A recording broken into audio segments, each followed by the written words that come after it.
Good afternoon everyone. मैं पूजा आप सभी का स्वागत करती हूँ सिलेक्शन अड्डा में। कैसे हैं आप सभी लोग? उम्मीद है कि आप सभी एकदम बढ़िया होंगे। स्टार्ट करते हैं आज के इस क्लास को। और ये जो हमारी क्लास होने वाली है यूजीसी नेट के लिए हिंदी साहित्य की जो हमारी क्लासेस चलती हैं, जिनमें से आज के इस क्लास में हम पढ़ने वाले हैं आपके सिलेबस की 8th यूनिट है नाटक वाली। आज के इस क्लास में हमें पढ़ना है चंद्रगुप्त नाटक। चंद्रगुप्त नाटक के अगर हम लेखक की बात करते हैं, जयशंकर प्रसाद जी इस नाटक के लेखक हैं। 3 नाटक आप लोगों के सिलेबस में जयशंकर प्रसाद जी के लगे हुए हैं, जिनको हम जो है बारी बारी करके देखेंगे। बाकी के जो नाटक आपके सिलेबस में लगे हुए हैं सभी नाटक मैंने जो है यहाँ पर पढ़ा दिए हैं। कैसे किस तरीके से आप लोगों से प्रश्न पूछा जाता है, क्या आपके लिए जो है महत्वपूर्ण है, और जो है पात्रों के गीत वगैरह, इन सारी चीजों को जो है मैंने पिछली क्लासेस में कवर किया है। यहाँ पर हमें इस नाटक के बारे में जो है चर्चा करना है, जैसे हमारी पिछली क्लासेस हुई हैं। पिछली क्लासेस की तरह ही जो है हम यहाँ पर जो है सारी चीजें डिस्कस करते हुए चलेंगे। तो देखिए, सबसे पहले यहाँ पर जो है हम देखते हैं जयशंकर प्रसाद जी के चंद्रगुप्त नाटक का प्रकाशन वर्ष क्या है। इस नाटक के प्रकाशन वर्ष की बात करें, देखिए जैसे मैंने आपको बताया 3 नाटक जो है आपके सिलेबस में लगे हुए हैं। तीनों का जो प्रकाशन वर्ष है ना, वो उसमें दो वर्ष का जो है गैप है, 1-2 वर्ष का जो है गैप है। ठीक है, तो प्रकाशन वर्ष जो है इस नाटक का प्रकाशन जो है 1931 ईस्वी में हुआ था। इस नाटक में 4 अंक हैं, 4 अंकों के अंतर्गत जो है दृश्य हैं। ठीक है, तो नाटक का आधार कैसा है? मौर्य सम्राट चंद्रगुप्त का इतिहास है। इसमें नाटक के पात्रों की बात करें, पुरुष पात्रों में से देखिए 2 तरीके के पात्र यहाँ पर आपको देखने को मिलेंगे, एक तो पुरुष पात्र और एक जो है स्त्री पात्र। पुरुष पात्रों में से कौन है? चाणक्य, विष्णुगुप्त या फिर जो है चाणक्य कह सकते हैं, चंद्रगुप्त, मौर्य सम्राट। इसके अलावा तीसरा नंद मगध का राजा है, चौथा है वरुचि कात्यायन, 5वां है सकटार, 6वां है आम्भिक जो कि गंधार का राजकुमार है, 7वां है सिंहरण, और 8वां है पार्वतेश्वर पंजाब का राजा जो कि सिकंदर, 9वां और 10वां है राक्षस मगध का अमात्य, और 11वां है फिलिप्स, 12वां है मौर्य सेनापति, 13वां है इनिसा क्रिटिस। इसके अलावा भी जो है कुछ पात्र हैं। ठीक है, इसके अलावा अगर हम यहाँ पर बात करें स्त्री पात्रों में से कौन कौन है, स्त्री पात्रों में है कौन? यहाँ पर अलका, कई बार आप लोगों से पूछा जाता है, जो कि तक्षशिला की राजकुमारी है। सुवासनी से भी जो है प्रश्न पूछ लिया जाता है, सकटार की पुत्री है। अब यहाँ पर आप लोग कंफ्यूज क्यों होते हैं? क्योंकि 3 नाटक इनके जो है लगे हुए हैं, और तीनों नाटक जो है ऐसा लगता है कि मतलब एक दूसरे से इसकी कहानी जो है मिलती जुलती ऐसे टाइप पे है। तो जो पात्र है ना, पात्रों में जो है आप लोग कंफ्यूज हो जाते हैं। इस वजह से क्या करना है कि कौन से नाटक के जो है कौन कौन से पात्र हैं, ये यहाँ पर ध्यान देना है। ठीक है, तो सुवासनी कौन है? सकटार की पुत्री है, नंद की नर्तकी है, चाणक्य की पूर्व परिचिता है, राक्षस की प्रणयिनी है। तीसरा कौन है? कल्याणी, कल्याणी से भी जो है प्रश्न पूछा जाता है, जो कि मगध की राजकुमारी है। चौथा है मालविका, जो 5वां है कार्नेलिया, जो कि सेल्यूकस की राजकुमारी है। 6वां है मौर्य पत्नी, 7वां है एलिस से भी जो है प्रश्न पूछा जाता है, और 8वां कौन है? लीला और नीला से जो है बहुत बार प्रश्न आप लोगों से पूछा जाता है। तो ये कौन है? ये जो है स्त्री पात्र है। स्त्री पात्रों के बारे में आप लोगों को ध्यान देना है। इस नाटक के अगर हम विषय वस्तु की बात करते हैं, या फिर हम कहें कि इस नाटक का उद्देश्य क्या है, ये जो नाटक है चंद्रगुप्त मौर्य के समय भारत की स्थिति का वर्णन जो है इस नाटक में किया गया है। साथ ही साथ जो है इस नाटक के माध्यम से विदेशी आक्रमण, सिकंदर और सेल्यूकस का आक्रमण का चित्रण जो है यहाँ पर हुआ है, जो विदेशी आक्रमण हुए थे। ठीक है, इसके साथ साथ जो है आंतरिक कूटनीतियों को भी जो है इसमें दिखाया गया है, राजनीतिक कुचक्र को भी दिखाया गया है, शासन की अत्याचार का वर्णन भी जो है इसमें किया गया है। इस नाटक के सारांश की अगर हम बात करें, देखिए यहाँ पर मैंने क्या बताया कि 4 अंक हैं, 4 अंकों के अंतर्गत जो है दृश्य हैं, किसी में जो है 9 है, किसी में जो है 10 दृश्य हैं, किसी में जो है 11 दृश्य हैं, इस तरीके से किसी में जो है 13 दृश्य हैं, इस तरीके से जो है नाटकों में दृश्य हैं। तो एक एक करके जो है हम देखेंगे। चंद्रगुप्त नाटक की कथा को 4 भागों में विभाजित किया गया है। पहले अगर हम बात करें, पहला है सिकंदर का भारत पर आक्रमण और प्रत्यावर्तन। दूसरा है यहाँ पर मगध सम्राट नंद का जो है विनाश और चंद्रगुप्त को मगध का सिंहासन। तीसरा है चंद्रगुप्त की सुदूर दक्षिण भारत में विजय और मगध के षड्यंत्रों की समाप्ति। चौथा है आक्रमणकारी सेल्यूकस का पराजय और उसकी पुत्री के साथ चंद्रगुप्त का विवाह है। चंद्रगुप्त नाटक में चंद्रगुप्त के राजनीतिक कथा के साथ साथ यहाँ पर अन्य कई कथाओं को भी इसमें चंद्रगुप्त नाटक में जो है सम्मिलित किया गया है, दिखाया गया है। जैसे अगर हम यहाँ पर बात करें, सिंहरण कल्याणी की कथा, चंद्रगुप्त मालविका की कथा, चंद्रगुप्त कल्याणी की कथा, चंद्रगुप्त कार्नेलिया की कथा, सक्टानंद की कथा और पर्वतेश्वर और कल्याणी की कथा। तो ऐसी कुछ कथाओं का भी जो है वर्णन इसमें किया गया है। अब सबसे पहले हमें क्या करना है कि जो प्रथम अंक है, प्रथम अंक के बारे में जो है हम देखेंगे, प्रथम अंक के बारे में जो है देखेंगे, साथ ही साथ यहाँ पर इसके अंतर्गत कौन कौन से दृश्य आते हैं उन दृश्यों को भी जो है एक एक करके हम देखेंगे। तो जो पहला अंक है, इस पहले अंक में चंद्रगुप्त नाटक के प्रथम अंक में तक्षशिला के गुरुकुल के मठ का चित्रण इसमें किया गया है। ध्यान देना है, किसका चित्रण? तक्षशिला के मठ का चित्रण इसमें पहले अंक में किया गया है, जिसमें चाणक्य और सिंहरण का वार्तालाप होता है। इस अंक में अलछेंद्र का आक्रमण होता है, नंदकुल का विनाश होता है और सभी पात्रों को जो है संघर्षरत दिखाया जाता है। प्रथम अंक में 11 दृश्य हैं और 11 दृश्यों के अंतर्गत जो है कितने? 2 गीत हैं। अब यहाँ पर सबसे महत्वपूर्ण बात यहाँ पर यह है कि जब आप इस पूरे नाटक को पढ़ते हैं, इस पूरे नाटक में गीत कितने हैं? 13 गीत हैं। ठीक है, 13 गीत है। जैसे पहला अंक आप देखेंगे, पहले अंक के अंतर्गत जो है पहले अंक में 11 दृश्य हैं और इन 11 दृश्यों के अंतर्गत जो है 2 गीत हैं। प्रथम दृश्य यहाँ से जो है आपका शुरू होता है। स्थान तक्षशिला के गुरुकुल में जो है 5 प्रमुख पात्रों का दर्शन होता है। चाणक्य, चंद्रगुप्त, सिंहरण, अलका, अंबिक, इन पांचों की जो है चारित्रिक विशेषताएं संकेत से जो है प्राप्त होती हैं। चाणक्य, चंद्रगुप्त और सिंहरण के बीच जो है बातचीत करके राष्ट्र के ऊपर आने वाली भावी जो संकटकालीन स्थिति है उस स्थिति की ओर संकेत करता है। और इसी दृश्य में, पहले ही दृश्य में यहाँ पर जो है ब्राह्मणों पर जो है गर्व करने वाले चाणक्य की राजनीतिक दूरदर्शिता, उद्देश्य, बुद्धि की कुशलता के भी जो है यहाँ पर इसमें दर्शन दिखाई देते हैं। तो ये कौन सा? ये जो है आपका पहला दृश्य है। ठीक है, इसके बाद आता है आपका दूसरा दृश्य। दूसरे दृश्य की यहां पर बात करें, ये कौन सा है? दूसरा दृश्य। इस अंक में जो है मगध और सम्राटों के विलासिता को दिखाया गया है, जिसमें विलासी युवक और युवतियों का विकार दिखाई देता है। वहीं नंद राक्षस और सुवासनी है और यहीं पर सुवासनी व राक्षस का एक गीत भी आता है।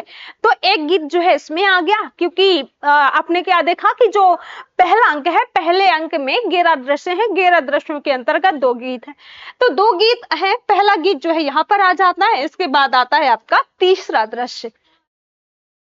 तीसरे दृश्य की अगर हम यहाँ पर बात करें, इसमें जो है पाटलिपुत्र के एक भग्न कुटीर में जो है चाणक्य को अकेला दिखाया जाता है। भावुक चाणक्य जो है अपने जन्म स्थान को देख करके अपने पिता तथा सक्तार के वंश पर जो है राजकीय विपत्तियों पर क्या करता है? विपत्तियों का संकेत पा करके विषय की दिशा का अध्ययन निश्चित करता है और राज्य उलट देने तक जो है आवेश में उदासीन होकर के वो क्या करता है कि जीवन व्यतीत करने का एक कह सकते हैं कि निश्चय करता है। तो इसका वर्णन जो है इसमें किया गया है। और इसी दृश्य में जब आप देखेंगे तो इसमें चाणक्य मगध को उलट देने का संकल्प लेता हुआ जो है खंबा खींच करके गिरा देता है और चला जाता है। तो ये चीजें आपको तीसरे दृश्य में पहले अंक के अंतर्गत ध्यान देना है। इसके बाद पहले अंक में ही चौथा दृश्य आता है। चौथे दृश्य में होता क्या है कि कुसुमपुर के सरस्वती मंदिर के उपवन के पंथ पर जो है राक्षस और सुवासिनी मिलते हैं यहाँ पर। तो किसका, चौथे दृश्य में कुसुमपुर का जिक्र हुआ है। अपने जीवन के मधुमय भविष्य की जो है रूपरेखा एक दूसरे के सामने रखते हैं। सुवासिनी अपना जो है अविचल प्रेम राक्षस के प्रति जो है प्रकट करती है। बाद में प्रेम की बलि वेदी पर जो है मर मिटने के लिए दृढ़ निश्चयी होकर के सुवासिनी के कथानुसार ही बौद्ध मत का समर्थन बनने को जो है तत्पर हो जाता है। तभी होता क्या है कि जो राजकुमारी है, तो राजकुमारी कल्याणी अपनी सखी नीला नीला और लीला आपने देखा होगा, तो नीला के साथ जो है आती है। अब यहाँ पर ध्यान देना है कि नीला और लीला का जिक्र किसमें, चंद्रगुप्त नाटक में किया गया है, जो कि उसे तक्षशिला से लौटे हुए इस नाटकों की सूचना देती है। और उसी जो उपवन है, उसी उपवन में जो है दो ब्राह्मणचारियों का भी जो है प्रवेश होता है।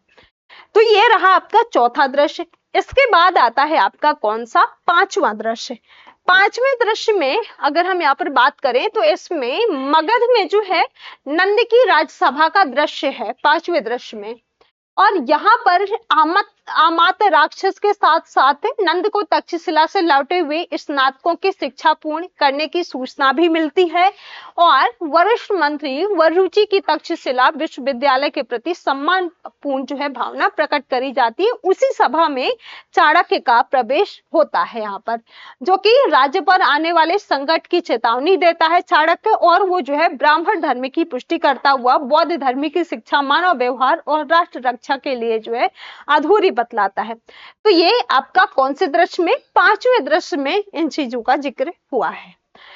इसके बाद आता है आपका छठवां दृश्य। इस दृश्य में सिंधु नदी के तट पर जो है अलका और जो मालविका है और सिंहरण मंच पर जो है आते हैं। मालविका और भांड का एक चित्र अलका को देती है और उसी चित्र को छीनने के लिए एक यवन गुप्तचर आता है। और इसमें यवन, सिंहरण और सैन्य के बीच संवाद होता है, बातचीत होती है।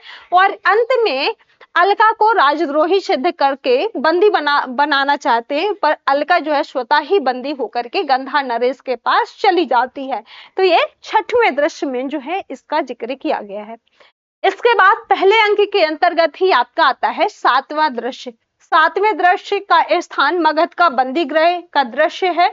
और यहाँ पर राष्ट्र कल्याण एवं संपूर्ण आर्यावर्त के गौरव की रक्षा में चिंतित बंदी चाणक्य दिखाया गया है। और इस अवस्था में उसका ये प्राण की दया ना किसी से मांगूंगा और ना जो है अधिकार तथा अवसर मिलने पर किसी पर दया नहीं करूंगा। चाणक्य, राक्षस और वरुचि के मध्य संवाद होता है। और इसी सातवें दृश्य में ही चंद्रगुप्त चाणक्य को मुक्त करवा करके ले जाता है। तो ये कौन से, सातवें पहले अंक के सातवें दृश्य में ध्यान देना है। सातवें दृश्य के बाद आता है आठवां दृश्य। और आठवें दृश्य में यहाँ पर गंधार नरेश का प्रकोष्ठ है। राजा, अलका, अंबिक तीनों ही जो है मंच पर प्रवेश करते हैं और अपनी अपनी मनोवृत्ति की झलक जो है दिखाते हैं। अलका बंदी के रूप में राजा अपने पिता से न्याय कराने के लिए आती है और वो कहती है कि मैं जो है अपराधिनी हूँ। ये जो है यहाँ से अलका का कथन है, मैं अपराधिनी हूँ, मुझे दंड मिलना चाहिए। अंत में अलका राष्ट्र प्रेम की चिंगारी की अभिव्यक्ति करती हुई और जो है अपने भाई को कुलद्रोही बतलाती हुई जो है राष्ट्र रक्षा के लिए पिता से आज्ञा मांग करके क्या करती है कि ये जो है घर बार छोड़ करके चली जाती है। तो किसके बारे में, यहाँ पर अलका के बारे में जिक्र किया गया है। और अलका, राजा जो है अलका को खोजने जाता हूँ कह करके जो है बेग से प्रस्थान हो जाता है। तो ये आठवें दृश्य में इसका अलका का जो है जिक्र किया गया है। इसके बाद आता है आपका नौवां दृश्य। और नौवें दृश्य में इस दृश्य का स्थान जो है पर्वतेश्वर की राज्यसभा है, जहां चाणक्य और पर्वतेश्वर के बीच संवाद होता है। और चाणक्य जो है बड़े बुद्धि कौशल से पर्वतेश्वर को बता देता है कि जो आने वाली विपत्ति है उस विपत्ति में जो है संपूर्ण आर्यावर्त के लिए क्या जो है हानियां होंगी, हानिकारक है, ये सारी चीजें जो है नौवें दृश्य में बता दिया जाता है। ठीक है, इसके बाद आता है आपका 10वां दृश्य। पहला जो अंक है, पहले अंक का 10वां दृश्य। और अब जो 10वां दृश्य है इसमें कानन पथ का जिक्र किया हुआ है। कानन पथ जो है स्थान है, प्रारंभ में अलका और सेल्यूकस की भेंट होती है यहाँ पर, और पुनः जो चाणक्य है, चाणक्य और चंद्रगुप्त का प्रवेश होता है।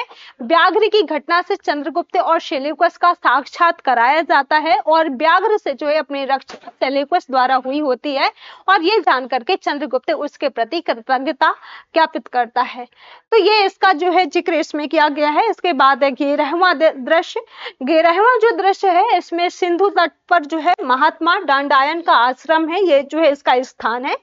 भारतीय महान दार्शनिक दंडायन अपनी कुटिया के आगे जो है बैठे हुए प्रकृति से जो है बातें करते हैं, जहां पर एनिसर्टिस, अलका, चंद्रगुप्त, यवन, चाणक्य, सिकंदर, सेल्यूकस का जो है यहाँ पर प्रवेश होता है। तो कौन से दृश्य में? 11वें दृश्य में।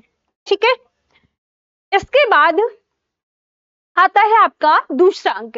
पहला अंक खत्म होता है, पहले अंक में 11 दृश्य हैं।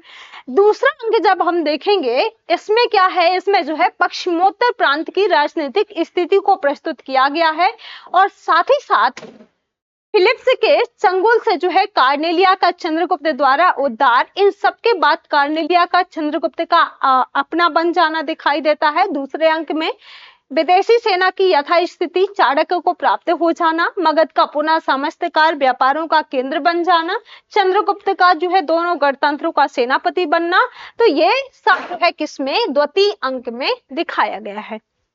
इसके बाद आता है आपका कौन सा? द्वितीय अंक में 10 दृश्य हैं और 3 गीत आते हैं। ध्यान देना है कितने गीत हुए?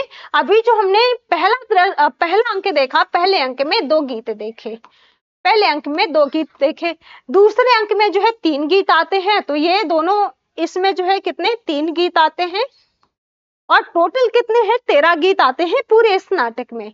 तो प्रथम दृश्य जो है, इस दृश्य में फिलिप्स और कार्नेलिया, चंद्रगुप्त और सिकंदर आदि कई जो है विपक्षी हैं, जिसका परिचय प्रथम अंक के सभी दृश्यों से जो है मिल चुका है। सिंधु के किनारे ग्रीक शिविर के पास जो है वृक्ष के नीचे कार्नेलिया के बैठे होने का दृश्य है। उसका हृदय जो है भारत की प्राकृतिक शोभा से विमुग्ध है, और यहीं पर इसी पहले दृश्य में वो बड़ी जो है तल्लीनता से भारत भक्ति का एक गीत गाती है। और क्या गीत गाती है कि अरुण यह मधुमेह देश हमारा। कई बार ये जो गीत है ना, कई बार आप लोगों से पूछा जाता है, तो गीत आपको ध्यान देना है कौन? कार्नेलिया जो है गाती है, और उसी समय दुष्प्रवृत्ति वाला फिलिप्स शिविर में प्रवेश करता है। ठीक है, इसके बाद आता है आपका कौन सा? दूसरा दृश्य। माफ कीजिएगा, थोड़ा सा आवाज जो है आ सकती है, क्योंकि अब आप लोग जानते भी हैं कि दिवाली आ गई है, तो दिवाली से पहले कुछ दिन पहले जो है पटाखे वगैरह छोड़ना बच्चे जो है शुरू कर देते हैं। उसके बाद तक तो जो है थोड़ा सा आवाज आप लोगों को बैकग्राउंड की आ सकती है। इसके बाद आपका कौन सा आता है? दूसरा दृश्य। दूसरे दृश्य में इसमें झेलम तट का वनपथ है, और पहले चाणक्य, चंद्रगुप्त और अलका का प्रवेश होता है, और ये तीनों सिंहरण की प्रतीक्षा करते हुए बातें करते हैं। गंधार राज्य, सिंहरण, कल्याणी, सेनापति और पर्वतेश्वर के बीच वार्तालाप चल रहा होता है दूसरे दृश्य में, दूसरे अंक के दूसरे दृश्य में।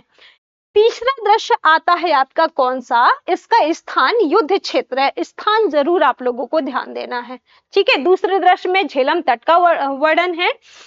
तीसरा जो दृश्य है इसमें स्थान युद्ध क्षेत्र है। इसमें पर्वतेश्वर सेनापति को कहता है कि मैं स्वयं गज का संचालन करूंगा, और ये कहकर के वो स्वयं गज सेना का संचालन करने के लिए तैयार हो जाते हैं, और उसी समय वेश बदले हुए चंद्रगुप्त और कल्याणी का प्रवेश होता है।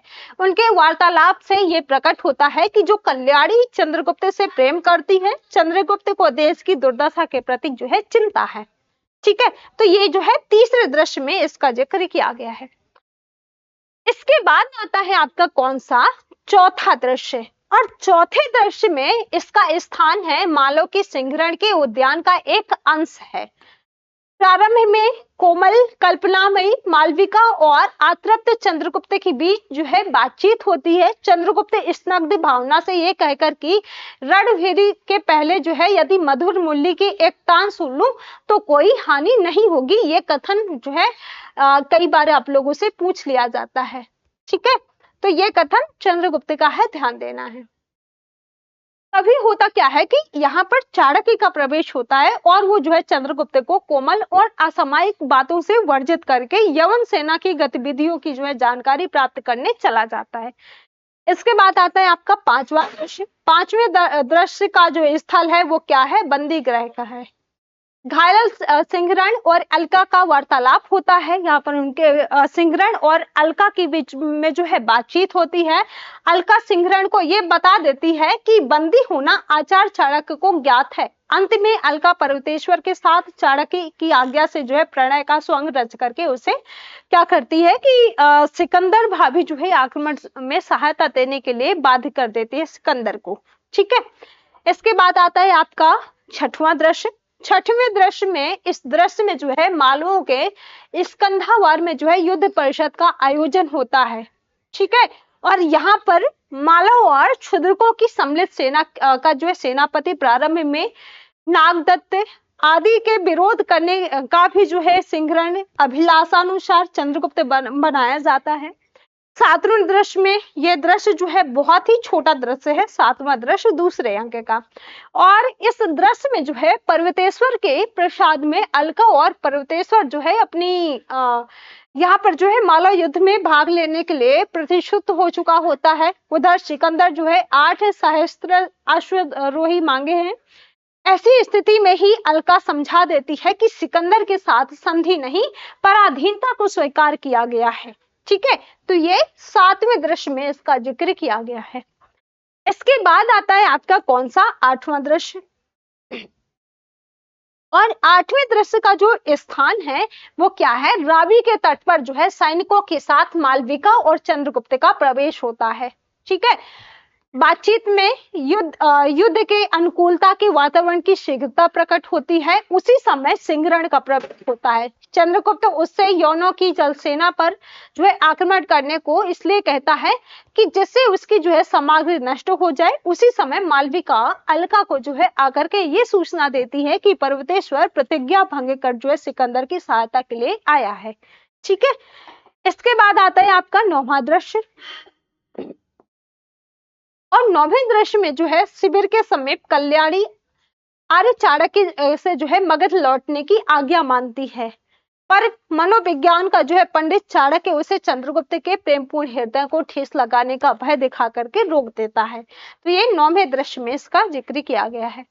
10वां दृश्य क्या है, 10वें दृश्य में ये दूसरे अंक का अंतिम दृश्य है और मंच पर मालवा दुर्ग का जो है भीतरी दरवाजा दिखाया गया है। अलका और मालविका का वार्तालाप होता है, इन दोनों के बीच में बातचीत होती है और दोनों जो अलका है और जो मालविका है, इन दोनों स्त्रियों की जो है बातचीत से स्त्री सुलभ प्रवृत्ति जो है प्रकट होती है और अलका में जो है पुरुषोत्तम पौरुष विद्यमान है और तभी वो जो है आयुध रखने के लिए आग्रह करती है। ठीक है, तो ये 10वें दृश्य में है, दूसरे अंक के अंतिम दृश्य में। इसके बाद आता है आपका कौन सा, तीसरा अंक। और तीसरे अंक में जो है ये अंक चाणक्य के ज्ञान और बुद्धि के चंद्रगुप्त को जो है शक्तिशाली बनना और नंद का जो है विनाश करना, चंद्रगुप्त को जो है समस्त प्रजा के द्वारा राजा के रूप में स्वीकारना, यह जो है इसमें तीसरे अंक में दिखाया गया है।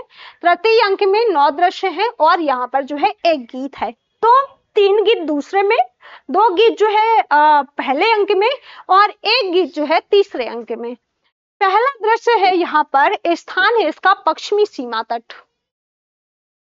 और उसी समय एक चर जो है प्रवेश करता है जो चाणक्य की योजना के अनुसार बतलाता है कि नंद ने जो है आपसे मिलकर के कुचक्र रचने के कारण सुवासनी को जो है अभियुक्त बना करके कारागार में डाल दिया है। तो ये पहले दृश्य में दिखाया गया है। इसके बाद तीसरे अंक का दूसरा दृश्य आता है और इस दूसरे दृश्य का जो स्थान है रावी तट पर जो है उत्सव शिविर का वर्णन है इसमें। और यहाँ पर पर्वतेश्वर अकेले टहलते हुए जो है अलका द्वारा किए गए अपमान पर जो है खींचता है और आत्महत्या करने का प्रयास करता है और उसी समय चाणक्य उसे रोकता है और यही पर्वतेश्वर चंद्रगुप्त की महत्ता स्वीकार करता है और राक्षस और चाणक्य के बीच में यहाँ पर वार्तालाप होता है, बातचीत होती है और वो जो है राक्षस के कोमल अंग पर जो है प्रहार करके वाक चतुर से जो है उसकी अंगुली से मुद्रा ले लेता है और कल्याणी मगध की ओर जो है प्रस्थान कर जाती है। ठीक है, तो ये है आपका दूसरा दृश्य। तीसरा दृश्य की बात करें, इसमें रावी नदी के तट पर जो है यवन सेनापति सिकंदर को विदा करने के लिए चाणक्य, पर्वतेश्वर, सिंहरण, अलका, मालविका, अंबिक आदि जो है उपस्थित होते हैं। सिकंदर चंद्रगुप्त को सम्राट होने से पहले ही बधाई देता है और अंत में चाणक्य को धन्यवाद देता हुआ सिकंदर जो है कहता है, और क्या कहता है, ये सिकंदर का कथन आपको ध्यान देना है। कहता है कि मैं तलवार खींचे भारत में आया और हृदय देकर जाता हूँ। ठीक है, बहुत महत्वपूर्ण पॉइंट है ये, ध्यान देना है आप लोगों को। स्क्रीनशॉट ले सकते हैं या तो फिर आपको इसकी पीडीएफ मिल जाएगी। ठीक है, आगे बात करते हैं, आता है आपका चौथा दृश्य। और इस चौथे दृश्य में इसमें जो है पथ में राक्षस को यथातथ्य वस्तुस्थिति का भान होता है। चाणक्य का रचा हुआ सब षड्यंत्र जो है वो समझ लेता है। सिंहरण और अलका का प्रवेश भी मगध शासन की चिंता में होता है। पर्वतेश्वर स्वप्न प्रतिज्ञा अनुसार मगध जाने के लिए तैयार होता है और दूर की सूझ रखने वाला चाणक्य चंद्रगुप्त को मगध जाने से रोक देता है। और अंत में होता क्या है कि जो चाणक्य है, चाणक्य सभी को आश्वस्त कर देता है। ठीक है, तो ये चौथे दृश्य में है। पांचवा दृश्य है, पांचवें दृश्य का स्थान मगध में नंद की रंगशाला है और यहाँ पर नंद और सुवासनी का वार्तालाप होता है। नंद और सुवासनी के बीच जो है वार्तालाप होती है, बातचीत होती है। नंद का हृदय भी जो है आशंकित हो रहा होता है, इसीलिए दुखी है। उसके कथन से ये सूचना मिलती है कि उसने जो है सेनापति मौर्य को आजीवन अंधकूप का दंड दिया है। सुवासनी जो है वो प्रत्यक्ष रूप से राक्षस को प्रेम करती है और नंद से जो है घृण विचारों के की सीमा में जो है वो नहीं आ सकती। संकट के समय जो है उसका प्रेमी आमात्र राक्षस ही जो है सुवासनी की रक्षा करता है, क्योंकि सुवासनी जो है जो आमात्र राक्षस है उससे जो है प्रेम करती है। ठीक है, और यही जो है सुवासनी गीत गाती है। और क्या गीत गाती है कि आज इस यवन के माधवी कुंज में कोकिल बोल रहा है। तो ये गीत आपको ध्यान देना है, महत्वपूर्ण है, सुवासनी का गीत है ये। ठीक है, आगे बढ़ते हैं। अगला दृश्य आता है छठवां दृश्य। और छठवें दृश्य में, इस दृश्य में कुसुमपुर का प्रांत है। मगध के शासन के जो है परिवर्तन का परोक्ष प्रयत्न दिखाई देता है। चाणक्य को मगध पर जो है विजय करने में पूर्ण विश्वास है। कुसुमपुर को जो है देख करके उसकी बाल स्मृतियां जो है सजग उठती हैं। वो जो है एक लंबा स्वागत कथन कहता है। वहीं पर एक सुरंग तोड़ करके अंधकूप से जो है सक्तार का निष्कासन होता है। सक्तार की वेदना भरी अभिव्यक्ति के बाद जो है सक्तार और चाणक्य मगध शासन को जो है उलट देने के लिए दृढ़ प्रतिज्ञ होते हैं। ठीक है, तो ये छठवें दृश्य में इसका जिक्र किया गया है। सातवां दृश्य है, नंद के राज मंदिर के प्रकोष्ठ में विचार मग्न नंद को जो है एकांकी दिखाया गया है। उसी समय वरुचि के साथ चंद्रगुप्त की माता अपने पति और पुत्र के प्रति जो है न्याय याचना नंद से जो है करने के लिए जाती है, पर होता क्या है कि उसकी नहीं जो है सुनी जाती है। रोष भरी सेनापति मौर्य की पत्नी नंद को जो है जारज पुत्र और रक्त रंगे हाथों महापदम नंद को हत्यारा कहती है। ठीक है, और नंद जो है उसे अपमानित करना चाहता है, वरुचि उसकी रक्षा करना चाहता है। तभी नंद जो है उन दोनों को षड्यंत्रकारी समझ करके क्या करता है कि बंदी करवा देता है। तो ये सातवें दृश्य में इसका जिक्र किया गया है। अगला है आठवां दृश्य। इसमें भी जो है कुसुमपुर के प्रांत का जो है भाग के पथ में पर्वतेश्वर सीमा प्रांत की सूचना का जो है जिक्र किया गया है। और यहाँ पर चाणक्य को जो है ये सूचना दी जाती है। द्वंद्व युद्ध में जो है फिलिप से मारा जाता है, सिकंदर के मरने की सूचना भी मिलती है। उसी समय यहाँ पर अलका आकर के नंद के प्रकोष्ठ में हुई घटनाओं की सूचना चाणक्य को देती है। और उसी समय यहाँ पर इसी स्थल में कुसुमपुर में ही जो है चंद्रगुप्त भी आ जाता है। सत्तार के रक्षा का जो है भार चंद्रगुप्त लेता है और दृश्य के अंत में वह रुचि और चाणक्य की प्रतिस्थिति जन्य बातें यहाँ पर होती हैं 8वें दृश्य में। लास्ट है यहाँ पर तीसरे दृश्य का 9वां दृश्य, और इस 9वें दृश्य में नंद की रंगशाला सुवासनी और राक्षस बंदी वेश में प्रवेश करते हैं। पात्र के संबंध में राक्षस नंद को विश्वास दिलाता है कि यह पात्र जो है उसका लिखा हुआ नहीं है। नंद के ऊपर जो है अनेक अपराधों के प्रबल आरोप लगाए जाते हैं। चाणक्य आकर के अपनी खुली हुई शिखा जो है दिखलाता है, और वहीं अंत में होता क्या है कि जो नंद है वो अपनी बेटी कल्याणी को सामने देख करके क्षमा मांगता है, पर इतने ही में जो है सक्तार उसका वध कर देता है। ठीक है, तो ये जो है 9वें दृश्य में इसका जिक्र हुआ है। इसके बाद आता है आपका कौन सा? चौथा अंक। और इस चौथे अंक में यहाँ पर पर्वतेश्वर की मृत्यु के पश्चात कल्याणी का जो है आत्महत्या कर लेना, सभी आंतरिक विद्रोह को जो है चाणक्य समाप्त कर देता है। राक्षस एवं सुवासनी और चंद्रगुप्त एवं कार्नेलिया विवाह कर लेते हैं। उसके बाद चाणक्य राजनीति से विश्राम ले लेता है और ये कह करके कि वे जो है चिर विश्राम के लिए संसार से अलग होना चाहते हैं। ठीक है, तो ये चौथे अंक के दृश्यों में दिखाया गया है। चौथे अंक में जो है 14 दृश्य हैं और यहाँ पर 7 गीत आते हैं। आप देखेंगे कि जो पहला अंक है, पहले अंक में 2 गीत, पहले अंक में 2 गीत, दूसरे अंक में 3 गीत और तीसरे अंक में 1 गीत। तो ये कितने हो गए? ये जो है आपके जाकर के 6 गीत हो गए और 7 गीत यहाँ पर किसमें? चौथे दृश्य में देखने को मिलेंगे। ठीक है, तो इसका जो पहला दृश्य है, पहले दृश्य में मगध का राजकीय उपवन में विचार विमग्न कल्याणी प्रवेश करती है। पर्वतेश्वर चाणक्य और चंद्रगुप्त चाणक्य महत्वाकांक्षा का मोती निष्ठुरता की सीपी में रहता है और इस दृश्य में कल्याणी का एक गीत आता है। और गीत क्या है कि सुधा सीकर से नहला दो, लहरें डूब रही हो, रस में रह ना जाए वे अपने वश में, रूप राशि इस व्यथित हृदय सागर को बहला दो। तो ये गीत कल्याणी का है और ध्यान देना है, आप लोगों से पूछा जा सकता है। ठीक है, इसके बाद आता है आपका कौन सा? दूसरा दृश्य, चौथे अंक का दूसरा दृश्य। इसमें पथ में राक्षस और सुवासनी का वार्तालाप होता है। पिता की प्राप्ति होने पर सुवासनी पुनः जो है उसकी संरक्षिता में जो है जाने के लिए उत्सुक दिखाई देती है। इस पर राक्षस को जो है चाणक्य के प्रति उसकी शंका होती है और यहाँ पर नेपथ्य से गीत की आवाज आती है। कैसी कड़ी रूप की ज्वाला, पड़ता है पतंग सा इसमें मन होकर के मतवाला। तो ये गीत की आवाज यहाँ पर आती है दूसरे दृश्य में। ठीक है, इसके बाद आता है आपका कौन सा? तीसरा दृश्य। और तीसरे दृश्य में यहाँ पर मगध की आयोजित परिषद गृह का दृश्य है तीसरा दृश्य। राक्षस चाणक्य के द्वारा विजयोत्सव नहीं मनाने की आज्ञा का विरोध कलापूर्ण ढंग से जो है परिषद के सदस्यों में उकसाता है और तटस्थ बने रहने की जो है परवरी अपनाता है। ठीक है, इसके बाद जो चौथा दृश्य है, इसमें आज प्रकोष्ठ में चंद्रगुप्त और कुमारी मालविका का वार्तालाप होता है और उन दोनों की बातों से उनके हार्दिक पक्षों का जो है अभिव्यक्तिकरण होता है। जो मालविका है, मालविका इस कथन से कि आज शयन में घातक आए हैं, ये कथन जो है आप लोगों से पूछ लिया जाता है। तो आज शयन में घातक आए हैं, ये कथन किसका है? मालविका का कथन है।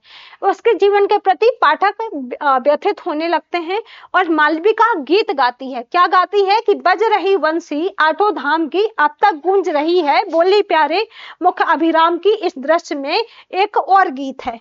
ठीक है, तो ये गीत आपको ध्यान देना है, मालविका का गीत है। आगे अगला आता है आपका 5वां दृश्य। और इस 5वें दृश्य में प्रभात राजमंदिर के प्रांत भाग में जो है विचार मग्न चंद्रगुप्त दिखाई देता है और चाणक्य से चंद्रगुप्त अपने माता पिता के निर्वासित होने का जो है कारण पूछता है। तब चंद्रगुप्त ये कहता है, क्या कहता है कि ये जो है अक्षुण्ण अधिकार आप कैसे भोग रहे हैं। तभी चाणक्य का जो है ब्रह्मत्व जाग उठता है और वो जो है अपने वास्तविक स्थिति का अनुभव करते हुए वहां से चला जाता है और उसी समय सिंहरण और मालविका की हत्या की सूचना मिलती है और चंद्रगुप्त को जो है वो देता है और चाणक्य के चले जाने की सूचना पा करके वो भी जो है वहां से चला जाता है। ठीक है, तो ये जो है 5वें दृश्य में इसका जिक्र किया गया है।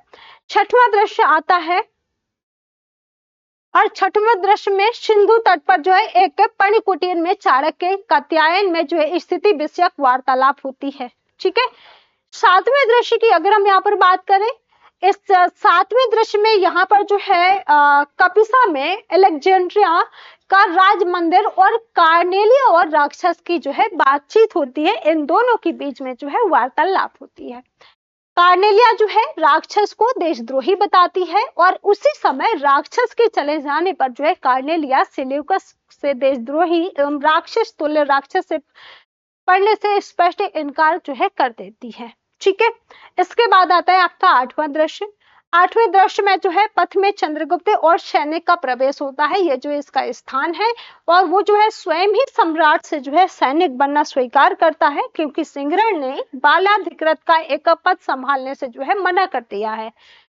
अतः वो पद भी जो है चंद्रगुप्त को लेकर के और शक्तार के नाम पर जो है एक पत्र लिख करके एक सैनिक को जो है मगध भेज दिया जाता है। 9वां दृश्य आपका ग्रीक शिविर जो है कार्नेलिया की सहायता से उसकी सखी एलिस का वार्तालाप। तत्पश्चात बंदी रूप में जो है आई सुवासनी कार्नेलिया की सहायता से उसकी सखी बन जाती है। सुवासनी स्मृति को प्रेम के क्षेत्र में उसकी अनुमति जन जो है भावना काव्य के साथ जो है दार्शनिकता लेकर के प्रकट होती है और सुवासनी स्मृति को जो है प्रेम का प्राण और कार्नेलिया निष्ठुर जो है मानती है। 10वां दृश्य आता है आपका इस 10वें दृश्य में जो है प्रारंभ में युद्ध क्षेत्र के समीप चाणक्य और सिंहरण का वार्तालाप होता है।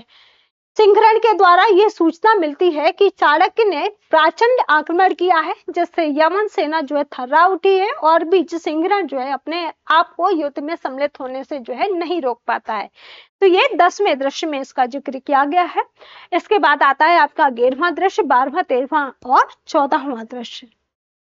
जो 11वां दृश्य है, इस 11वें दृश्य में जो है शिविर के भाग में राक्षस और सुवासनी के बीच में जो है 11वें दृश्य में वार्तालाप होती है और भयभीत सुवासनी को लेकर के राक्षस वहां से भाग निकलता है। कार्नेलिया को पता चलता है कि विजेता सेल्यूकस भी जो है चंद्रगुप्त के हाथों पराजित हो गया है। चंद्रगुप्त सेल्यूकस को सुरक्षित स्थान में जो है पहुंचा करके ये क्या करता है कि बंधन मुक्ति की घोषणा करते हुए प्रस्थान करता है। इसके बाद आता है आपका कौन सा 12वां दृश्य और इस 12वें दृश्य में यहाँ पर जो है साइनवर्टियस और मेगास्थनीज के बीच में जो है वार्तालाप का पता चलता है। और क्या पता चलता है कि सामस्ते जो ग्रीक शिविर है वो क्या है, बंदी हैं। मालव और तक्षशिला की सेना जो है घेरा डाले हुए है। उधर सेल्यूकस की जो है सीरिया पर जो है मैंटिगोनस के आक्रमण की सूचना मिलती है। इस परिस्थिति में होता क्या है कि जो सेल्यूकस है, सेल्यूकस को चंद्रगुप्त के साथ संधि के लिए बाध्य किया जाता है। ठीक है, तो ये 12वें दृश्य में इसका जिक्र किया गया है। अगला है आपका कौन सा 13वां दृश्य और 13वें दृश्य में यहाँ पर तांडायन के तपोवन में जो है ध्यानस्थ चाणक्य के निकट जो है राक्षस और सुवासनी का वार्तालाप होता है। सुवासनी सत्य परामर्श और एवं जो है तपोवन में पवित्र वातावरण के प्रभाव से जो है राक्षस चाणक्य से अपने अपराधों की क्षमा मांगने के लिए क्या होती है, ये जो है सुवासनी तैयार होती है। ठीक है, लास्ट है आपका चौथे अंक का जो है 14वां दृश्य और इस 14वें दृश्य में, इस अंतिम दृश्य में नाटक के फल को भोगने वाले चंद्रगुप्त को जो है सिंहासन रूढ़ दिखाया गया है और संधि की शर्तों में सेल्यूकस संघर्ष जो है अपनी पुत्री कार्नेलिया को 12 सामग्री बनाने के लिए सम्मति प्रदान करता है। जैसे ही बुद्धिसागर आर्य साम्राज्य के महामंत्री चाणक्य को सेल्यूकस देखने की जो है इच्छा प्रकट करता है, वैसे ही होता क्या है कि जो चाणक्य है, चाणक्य का यहाँ पर प्रवेश होता है और मंगल कामना करता हुआ ग्रीक गौरव लक्ष्मी कार्नेलिया को जो है भारत की कल्याणी बनाने के लिए प्रार्थना करता है। वहीं पर सेल्यूकस संघर्ष स्वीकार करता है और चंद्रगुप्त और कार्नेलिया का पाणी ग्रहण होने के पश्चात मुंदित हुए चाणक्य का जो है प्रस्थान होता है।